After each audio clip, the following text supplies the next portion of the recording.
Towe jayi jleku wenu tonton. Wenye serpo Jesu lengam tonton. We uvi bubu toloto dido. Mende mando enami pokbede. La ufulo, la ukulo. To wendak be pligoton lo lakbe. Kakayo po be komana dodo. Alléluia. Alléluia. Alléluia. Que Dieu de Chauffard veille sur chacun. Je suis dans la joie quand je me tiens dans la maison de l'Éternel. Surtout quand c'est l'occasion des actions de grâce. Que l'Éternel veille sur l'âme de Papa au Chauffard. Parce que l'Éternel lui a laissé quelque chose de grand. L'Éternel lui a laissé une clé. Et c'est pour cela que toi et moi, nous sommes dans la grâce aujourd'hui. Et je vais énoncer un cantique. Le cantique 48, Promettirons. Donc le nom, Chego. Naemison kosi omanjeron Dokluna shego Naemison kosi Bene uzuenye sowa Kopedunu sheko Kopedunu sheko Ayi afonu nina sheko Bono emi jeko Ome shehun do kuno shego Ome shehun do kuno shego Na edemi son kosi Ome shehun do kuno shego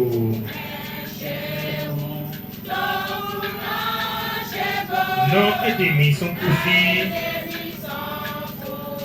Ene utu wenye sawa Kopedunu sheko Wei avanu nina she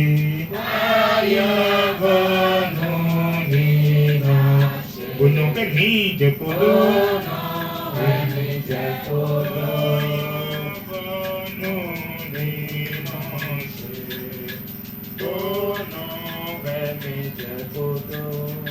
Ome shehun do kuno shego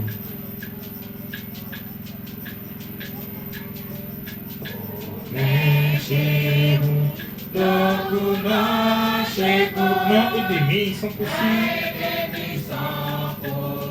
Ome shehun do kuno shego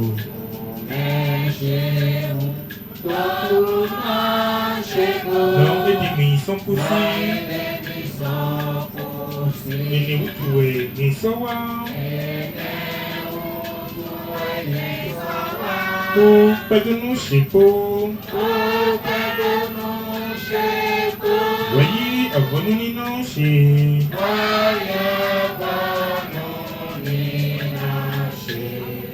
Bono kemi jepodo Bono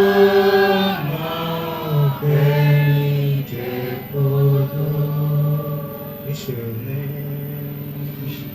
Dans ce cantique, il y a quelque chose que nous allons retenir. Bien recevoir mes offrandes afin de marcher, de rester avec moi éternellement. Ça veut dire que nous n'apportons pas des actions de grâce devant l'Éternel pour rien. Et je me souviens de l'exemple des 10 lépreux qui recherchaient la délivrance. Et pendant longtemps, ils ont été rejetés, écartés du peuple puisqu'ils sont considérés comme impurs. Quelqu'un qu'on garde impur pendant longtemps, reclus pendant longtemps, écarté pendant longtemps, qu'on insulte pendant longtemps, 10 ans, 15 ans, 20 ans, à un moment donné, il en a marre. Par similitude, des personnes qui portent des handicaps, des insuffisances, des faiblesses, et l'insulte, l'opprobre leur colle à la peau depuis plusieurs années. Et on se moque d'eux. Une telle personne, à quoi elle aspire? Qu'elle soit délivrée, qu'elle soit guérie, quelle est la longévité, quelles sont les enfants, qu'elle retrouve enfin un mari sur l'épaule de qui elle pourra poser sa tête. Que ces enfants finissent par réussir, qu'il y ait de l'évolution, que le mal que cette personne porte soit guéri. C'est ça sa demande. L'Éternel nous donne l'occasion d'obtenir la délivrance aujourd'hui. Au nom de Jésus, tout ce que tu portes comme fardeau aujourd'hui, t'es enlevé au nom de Jésus. Parce que tu as la joie de venir apporter des offrandes à l'Éternel, et parce que tu as effectivement apporté des actions de grâce à l'Éternel, il ne te laissera pas. Il va te délivrer. Parce que celui qui amène des actions de grâce, c'est celui qui connaît la place de Dieu, ce que Dieu lui a fait. Même dans notre tradition, celui qui a fait du bien, attend qu'on revienne lui dire merci. Et entre deux personnes qui ont reçu du bien, c'est celui qui revient pour dire merci. C'est lui qui est compté. Si tu n'apportes pas, si tu ne veux pas dire merci, c'est certain que la prochaine fois tu ne recevras pas. Alors les 10 lépreux qui sont venus à Jésus, ils ont demandé à Jésus de leur accorder la délivrance. Et qu'est-ce que Jésus leur a demandé? D'aller se montrer au sacrificateur. Et en cours de route, ils furent guéris. Le lèpre a été enlevé. Parce qu'ils ont vu celui qui guérit, celui qui donne la guérison. Ils sont venus à lui pour demander la guérison. Mais lui n'a pas dit soyez guéris. Il dit allez vous montrer au sacrificateur. Parce qu'il sait que les sacrificateurs apportent les offrandes devant l'Éternel. Et parce que tu auras été guéri, tu vas apporter des offrandes de reconnaissance à celui qui a opéré la guérison. Et les sacrificateurs vont les porter. Donc, ils ont été effectivement guéris. Et ils ont fait ce qu'ils devaient faire. Mais à la fin, une seule personne est revenue chercher Jésus. Le verset 16 nous dit, il tomba le visage contre terre au pied de Jésus et le remercia. Et Jésus a été fortement touché. Et il dit, mais les 10 n'ont-ils pas été guéris? Et où sont les 9 autres? Jésus a souligné ainsi l'ingratitude de la plus grande partie. Est-ce que nous faisons partie de ceux qui ont reconnu la gratitude, ce que Dieu nous a fait? Ou bien nous qui ne comprenons pas ce que Dieu nous a fait? L'Éternel attend des actions de grâce. C'est pour ça il dit, mais va, parce que tu sais que c'est moi qui t'ai apporté ce que tu as eu. Tu reçois en plus de la guérison ce que les autres n'ont pas eu. Ce que je te donne aujourd'hui, que les autres n'ont pas eu, c'est le salut. Ça veut dire que tu as trouvé grâce à mes yeux. Tu seras cité en exemple. Tu as mon approbation. Ainsi, ce que j'ai dit dans le psaume 91, à partir du verset 14, ça va s'appliquer dans ta vie. Il dit, puisqu'il m'aime, mais il sait que c'est moi qui l'ai guéri. Il a de l'amour pour moi. C'est pourquoi il est revenu à moi. Les autres sont rentrés dans leurs activités pour aller montrer combien ils sont devenus plus. Comment le miracle s'est produit. Mais ils n'ont pas donné grâce à celui qui a fait le miracle. Ils ont oublié celui qui a donné. Celui qui t'a donné un nom. Celui qui a transformé ta vie. Celui qui a fait qu'aujourd'hui nous sommes en train de célébrer la cinquième fête. Celui qui veille sur le troupeau pour nous. Les fidèles vont et viennent. Celui qui veille sur les maisons. Celui qui maintient éloigné l'ennemi. Celui qui est le gardien. Celui qui est le berger. Celui qui est le combattant. Le défenseur. Le pourvoyeur. Celui qui te donne gratuitement le souffle de vie. Celui à cause de qui dans ta maison il n'y a pas de cris de douleur, des cris de pleurs. Celui à cause de qui ta maison n'a pas pris feu. Avec l'électricité qui fait ses jeux. Et toi tu es au marché. Au moment où ça peut arriver, l'Éternel bloque. Mais c'est l'Éternel qui fait ça. Mais tu te babattes, tu dis mais moi ma maison n'a pas été brûlée. Mais les maisons à côté ont peut-être pris feu. Avant que ça ne vienne chez toi, une mer a arrêté. Quand tu es en chemin, en route, sur ta moto, dans ta voiture, ou bien même à pied, tu vois des gens qui tombent à gauche et à droite. Il y en a qu'on ramasse leur corps, on envoie au cimetière. Mais toi tu passes, tu viens. Tu as un manteau ou un habit que tu portes. Ce que tu portes n'est pas déchiré sur toi. Même avec 500 francs en poche, la bonté que Dieu t'a donnée et la gloire que Dieu t'a donnée, ça fait que des gens t'approchent pour demander de leur passer 500 000. Alors que tu n'as que 5 000 francs en poche, l'Éternel t'a fait honneur. Il t'a fait gloire. Et pourquoi ne pas lui rendre grâce? Pourquoi ne pas lui dire merci? Alors puisqu'il est attaché à moi, puisqu'il m'aime, je vais le délivrer. Oui, il connaît. Amen. Alléluia. Il sait que c'est moi qui suis capable. Il est capable. Très capable. Alléluia. Ah. Que l'Éternel élève notre niveau. Au nom de Jésus. El Shaddai, on l'appelle le Dieu de l'impossible. Celui qui transforme l'impossible en possible. On dit, on a fait tous les examens. On a dit que toi tu ne vas pas accoucher, tu n'auras pas d'enfant. Parce que tu as une endométriose développée ou bien des fibromes et tout ça dans ton utérus.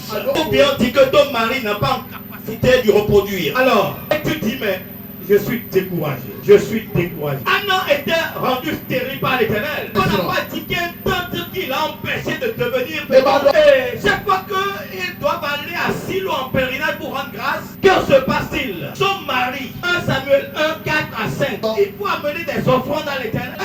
Oui. Où Elkanah, après son sacrifice, il donnait des portions à Pénina, sa femme, et à tous les fils et à toutes les filles qu'il avait d'elle.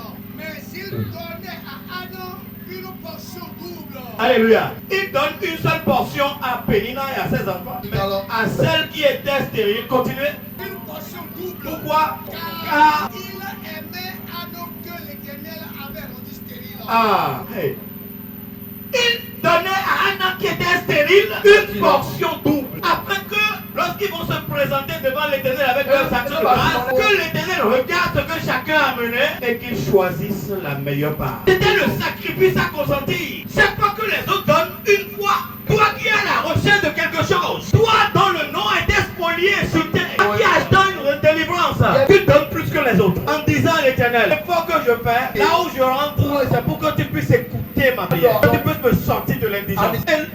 Effectivement, Anna a apporté les offrandes devant l'Éternel. Et lorsque elle a fini de donner les offrandes, elle s'est agenouillée et a dressé des prières à Dieu. Il dit, si tu daignes regarder l'affliction de ta servante, si tu regardes l'opprobre, l'insulte qui pèse sur ta servante, si tu vois l'incapacité de ta servante, et que tu lui donnes un enfant mâle, Seigneur Dieu Tout-Puissant, si tu me fais ça, je vais te le consacrer tout le restant de ça. Alléluia. Les hommes, regardez ce qui leur appartient, aiment garder ce qui leur appartient, sont jaloux de ce qui leur appartient, au point où laisser à Dieu, donner à Dieu, être au service de Dieu est difficile. Combien de personnes laissent leurs enfants dans le temple de Dieu ou bien les inscrivent dans des écoles pour apprendre les Écritures, qui leur apprennent déjà comment on sait Dieu, qui les envoie régulièrement à la répétition à la chorale, qui les envoie lorsque les visionnaires sont en réunion, qui est en mesure de laisser son enfant alors qu'il n'en avait même pas. Et il a prié Dieu pour que Dieu lui en donne un. Et dit, si Dieu me donne, je vais le retourner à Dieu.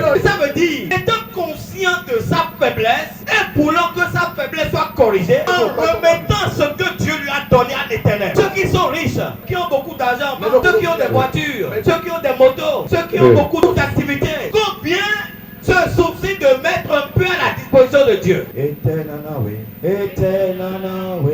Etenanawe o prononcé, Yena tobe nawe o pagino nawe, Etenanawe o prononcé, Etenanawe, Etenanawe o prononcé, Yena tobe nawe o pagino nawe. Alléluia. Alléluia. Alléluia. Anna a promis de retourner à Dieu l'enfant que Dieu va lui donner pour lui effacer le propre et l'indigence qu'il faisait. Et la promesse qu'elle a faite dans 1 Samuel 1 verset 24-28. Elle lui semait, Quand l'enfant a été sevré, elle le fit monter avec elle, et prit 3 taureaux, un épha de farine 2 litres de farine. et une outre de frais. Elle le mena dans la maison de l'Éternel. L'enfant était encore tout jeune. Ils égorgeaient les taureaux. Verset 26. Anne dit, mon Seigneur, pardon. Aussi vrai que ton âme vit, mon Seigneur, je suis cette femme qui me tenait ici près de toi pour prier l'Éternel. C'était pour cet enfant que je priais. Alléluia. Alléluia. Nous voyons donc que Anna est revenue après. Quand elle a eu l'enfant, la Bible a dit qu'elle a eu l'enfant la même année. Elle a demandé à Dieu et elle a apporté une portion double devant Dieu. Elle a fait une promesse à Dieu que cet enfant lui sera dédié tout le reste de sa vie. Il va le laisser dans le temps pour servir. Et quand effectivement l'enfant était sevré, elle a ramené l'enfant avec beaucoup d'offrandes, avec de la farine, du vin et des taureaux. En plus de ça maintenant, elle dit voici l'enfant. C'est pour elle que je priais. Dieu me l'a donné. Elle n'a pas dit une tante me l'a donné. Elle n'a pas dit bon je l'ai eu par ma force. Elle dit c'est Dieu qui me l'a donné. El Shaddai qui me l'a donné. Elion qui me l'a donné. Shalom qui me l'a donné. Ataroy qui me l'a donné. Dieu puissant qui se pourvoit. Jéhovah Jireh sur la montagne. Oui. Jéhovah Jireh, Dieu qui se pourvoit pour le servir. Il a trouvé quelqu'un, une femme, parce qu'il n'y avait pas de prophète encore en ce moment. Dieu cherchait quelqu'un, qu'un enfant viendra pour donner cet enfant et que cet enfant puisse être à son service dans le temple. Donc quelqu'un qui vient pour corriger même l'insuffisance dans le ministère de Dieu. Donc elle a souci de Dieu. Donc elle dit je veux le prêter à Dieu. Et il sera toute sa vie prêté à l'Éternel. Alléluia. La leçon que nous retenons là, c'est que c'est Dieu qui donne. Et même quand il nous donne, apprenons à être détachés. Parce que s'ils ne sont pas détachés, nous ne serons pas en mesure de rendre grâce. Et lorsqu'elle a osé rendre grâce, donner cet enfant que Dieu lui a accordé, le 1 Samuel 2 verset 21 nous dit quelque chose. Lorsque l'Éternel est visité Anne, elle devait enceinte. Alléluia. La beauté de ton âme, la beauté de ton cœur, c'est ça que l'Éternel veut. Est-ce que tel que nos soutanes sont belles? Est-ce que c'est comme ça que nos cœurs sont bons? Est-ce que c'est comme ça que nos pensées sont belles? Il pourra monter à la montagne de l'Éternel. Celui qui a les mains innocentes et le cœur. Mais les œuvres, d'où viennent les œuvres? Les œuvres viennent du cœur. Comment tu fais? Tout le monde voit. Si tu es gentil, si tu es méchant, si tu te bats avec ta femme, si tu voles dans la caisse de l'église, si tu ne sais pas rendre grâce à Dieu, quand tout le monde amène des actions de grâce devant l'Éternel et obtiennent grâce devant Dieu, comme maintenant, et que toi tu ne le fais pas, ça veut dire que le cœur qui devait dicter ton action, ce cœur n'a pas été changé. Parce que tu as reçu Christ, tu es censé devenir une nouvelle personne. Les choses anciennes sont passées, toutes choses sont devenues nouvelles. Et comment on peut voir ça en toi? C'est pour ça que nous avons les prophètes et Moïse. Et l'Éternel a dit à Timothée, prêche la parole, insiste en toute occasion, qu'elle soit favorable ou non, réfute, reprends les gens, encourage-les. Et tout ceci avec la pleine patience et un souci d'instruire. Parce que Dieu a envoyé des gens pour que veille sur vos âmes. Si ton âme n'est pas à la hauteur ou dans la qualité que Dieu veut, tu ne seras pas reçu, tu ne seras pas agréé. L'Éternel ne va pas t'approuver. C'est pourquoi quand on dit la parole de Dieu, et il y en a quelques-uns qui dorment, alors il faut les réveiller à la fois. Il faut les secouer, il faut les mettre à genoux parce que le peuple ne veut pas être repêché. Mais on dit quiconque invoquera le nom de Jésus sera sauvé. Alléluia. Quiconque invoque le nom de Jésus sera sauvé. Mais comment peut-on invoquer le nom de quelqu'un en qui on ne croit pas? Si tu n'as pas foi en Jésus, comment tu peux dire invoquer son nom, tu seras sauvé? Comment tu peux être agréé devant lui? Comment tu peux l'invoquer? Il va te répondre. Mais si personne n'est envoyé pour te parler de Christ, comment est-ce que tu peux le connaître jusqu'à avoir foi en lui? Jésus nous dit, parce que si tu donnes ton action de grâce, il y a autre chose qui t'attend derrière. L'Éternel va t'effacer quelque chose qui te constitue problème. Mais pendant que ce message sort, toi tu refuses d'écouter. Parce que tu refuses de changer. Tu refuses que ta vie change. Tu refuses que les gens t'appellent d'un nouveau nom. Alléluia. Alléluia.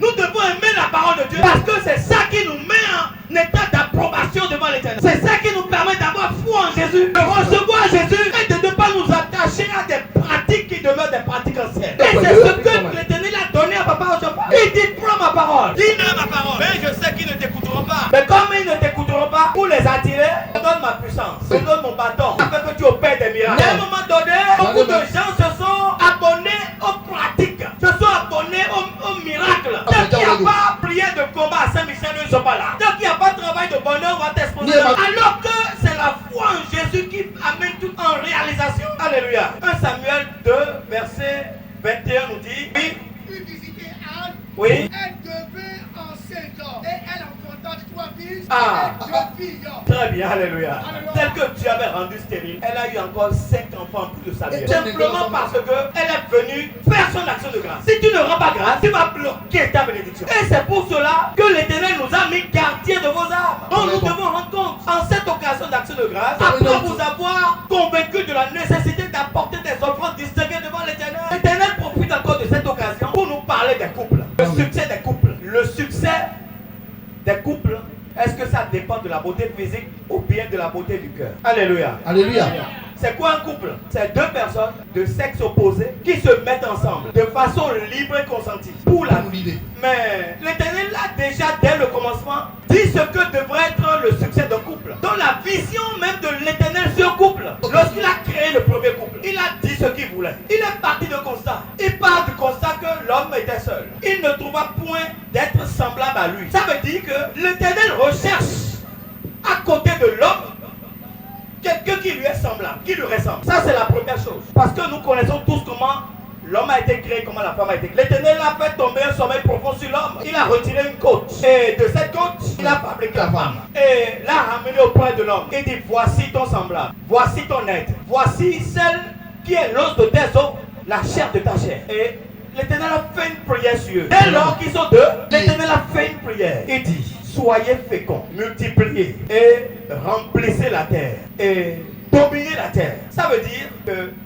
la femme qu'un homme trouve de compléter l'homme. Et ça doit se ressentir dans les relations et dans les émotions que l'homme et la femme partagent entre eux. Et l'homme, vis-à-vis de sa femme, doit faire des témoignages. Et la femme aussi, vis-à-vis de son homme, doit faire un témoignage. Parce que sans la femme, l'homme n'est pas complet. Et sans l'homme, la femme aussi est incomplète. Et lorsqu'elles se rencontrent, elles deviennent deux âmes inséparables. Ce qui manque à la femme, l'homme l'apporte. Ce qui manque à l'homme, la femme l'apporte. Et comme je le disais tantôt, allons dans Cantique des Cantiques, chapitre 5, à partir du verset 9. Êtes-vous bien-aimés Mon bien-aimé, de plus que l'autre? qu'est-ce qu'il a de plus que les autres? Lorsque tu as ton chéri, ta femme, tout le monde peut te demander, mais qu'est-ce qu'il a de plus que les autres pour que tu sois si attaché à elle? Et parfois les gens disent, mais ta femme est vilaine. Et tu lui réponds, ah, vous n'avez rien compris. Moi je connais là où ma femme est belle. Ou bien on dit, ton mari là, il est vilain. Et tu lui réponds, moi mon mari est beau. Il est gentleman. Alléluia. Qu'est-ce que ton mari, ton bien-aimé, a-t-il plus que les autres? Oui. Oh, la plus belle des femmes. Oui. On va pas union les peaux. De plus que l'autre. Pour que tu nous conjures ainsi.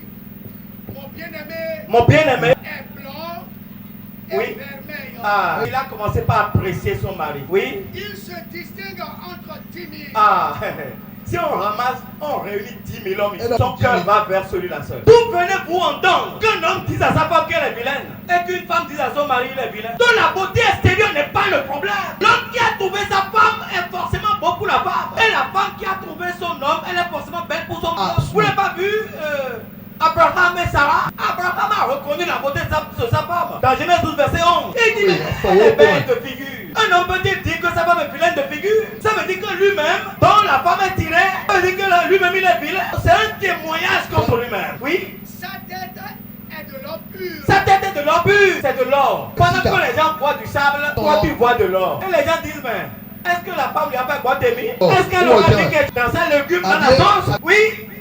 Ses yeux sont comme des colombes au bord des ruisseaux. Ah, les colombes. Vous avez déjà vu l'image de colombe sur l'eau? Oh là là là là.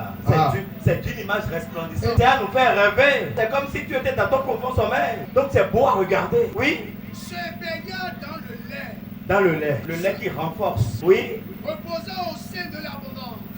Qui est dans l'abondance. Ces jours sont comme un parterre d'aromates. Ça veut dire que si je m'approche de lui, je m'approche de sa joue, il y a un parfum qui m'embaume, qui m'envahit. Même s'il n'y avait rien sur la joue, la femme ressent un parfum. Oui. Ses lèvres sont des livres.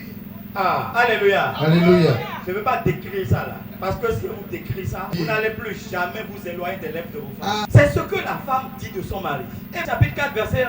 Ce que l'homme dit de sa femme. Que tu es belle. Que tu es belle, mon ami. Que tu es belle. Tes yeux sont des colombes. C'est encore. Les colombes sont revenus. On dit l'Esprit de Dieu descend sur Jésus comme des colombes. Ça veut dire que c'est une douceur incomparable. Ça veut dire que si je regarde les yeux là, quel que soit ma colère ou mon état, je perds la force.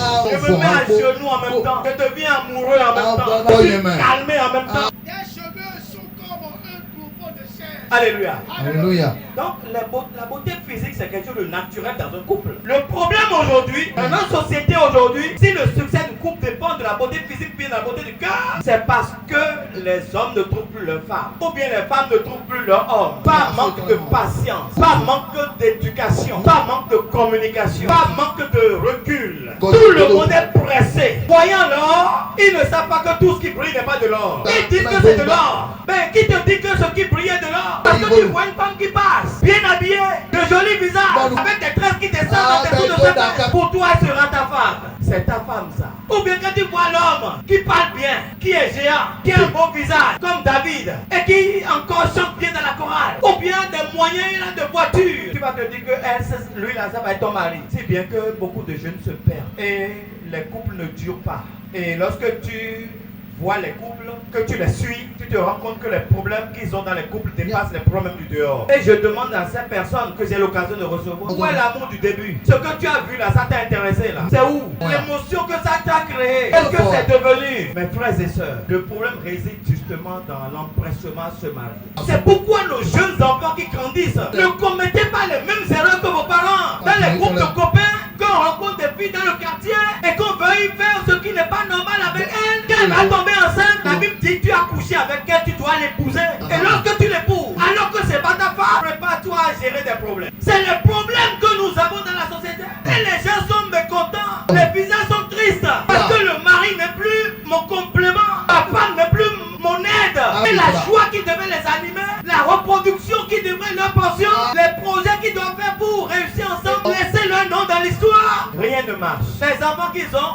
des tarés. Parce que c'est une mauvaise union. Souffrez que je vous dise, mes enfants. Si tu ne changes pas, tes remords, tes problèmes ne s'arrêteront pas. Si tu aimes tout ce que tu vois et tu sautes sur la première chose sur laquelle tu tombes, ou bien quelqu'un qui vient commence à te faire des avances forcées, et tu dis c'est lui, parce qu'il a mis quelque chose sur les lèvres pour pouvoir te convaincre, et tu as caché ça à tes parents. Tu n'as pas mis ça en prière, tu te jettes dans la gueule du loup. Tu auras que des problèmes. Le chargé n'y pourra rien. Et tu vas gérer ça toute ta vie. Et lorsque tu viendras dire que tu as des problèmes, que les pasteurs, les chargés, l'ouverture d'esprit de te demander comment tu as connu cet homme. Parce que si vous écoutez cette parole, nous serons en paix.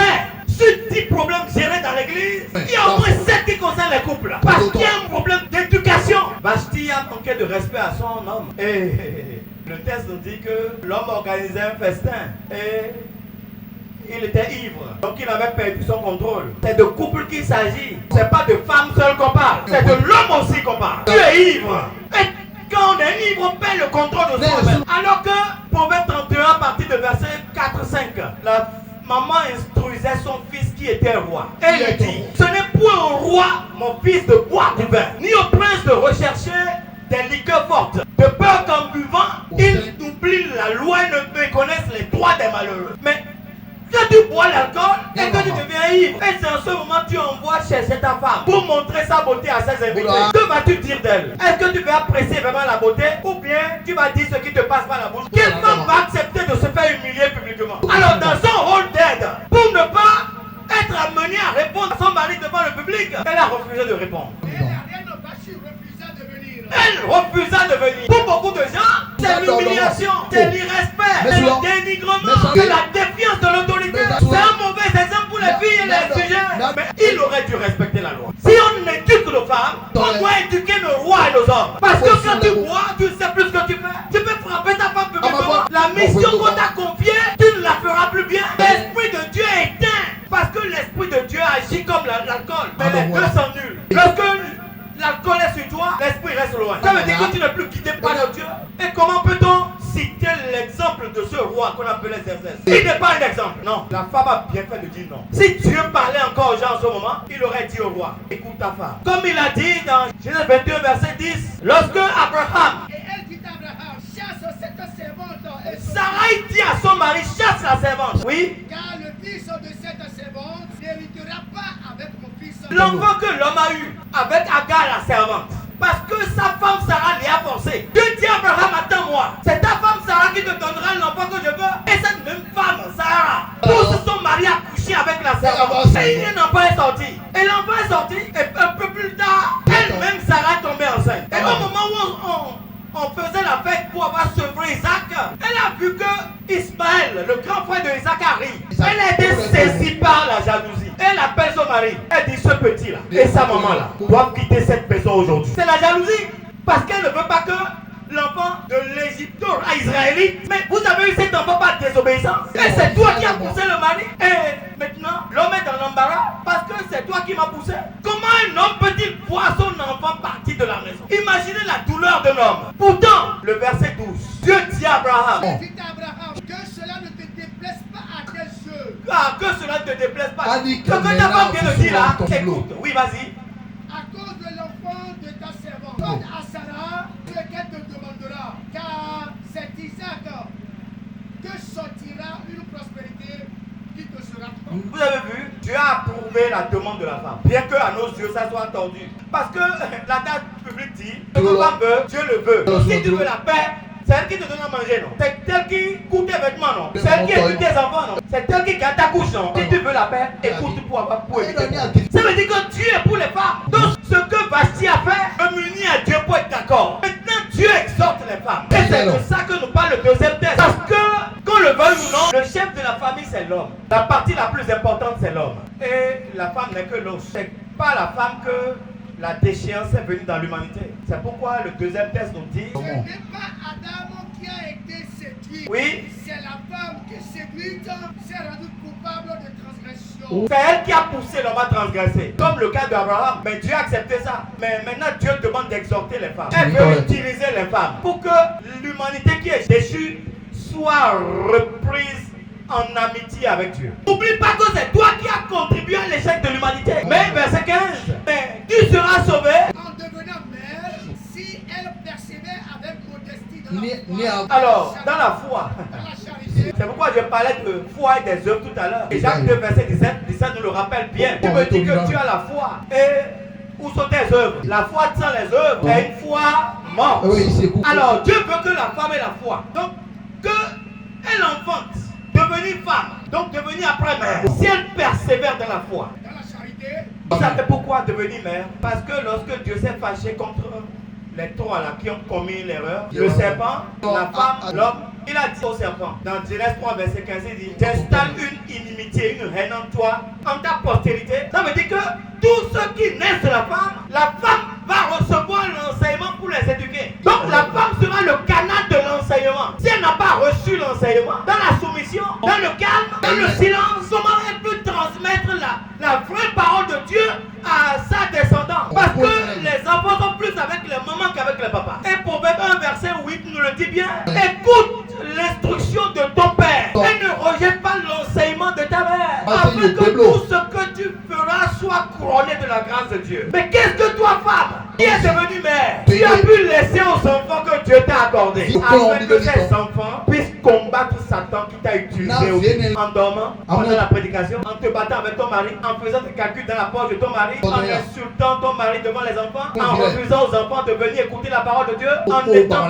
trop sèche dans la parole de Dieu. Qu'est-ce que tu veux apprendre aux enfants, afin qu'eux aussi ils puissent être équipés pour venir combattre Satan qui cherche à faire tomber le nom de Dieu. Donc Dieu vous appelle à un réinvestissement de vous-même, à nos côtés, aux côtés des hommes, pour enseigner, pour guider, pour former, pour transmettre, afin que nous ayons une génération sainte. Que cette parole touche les cœurs, transforme les cœurs, élève nos femmes en capacité, maintienne une génération d'enfants dans la sainteté. Satan n'est plus aucune place dans la maison de l'Éternel. Et qu'en écoutant la parole qui est descendue concernant les actions de grâce aujourd'hui, tu fasses comme Anna, tu fasses comme le lépreux qui est revenu, et que non seulement tu obtiens ce que tu veux, que tu en obtiennes davantage. Et que Dieu glorifie son nom davantage. Au nom de Jésus. Donnez une grande acclamation à notre Seigneur.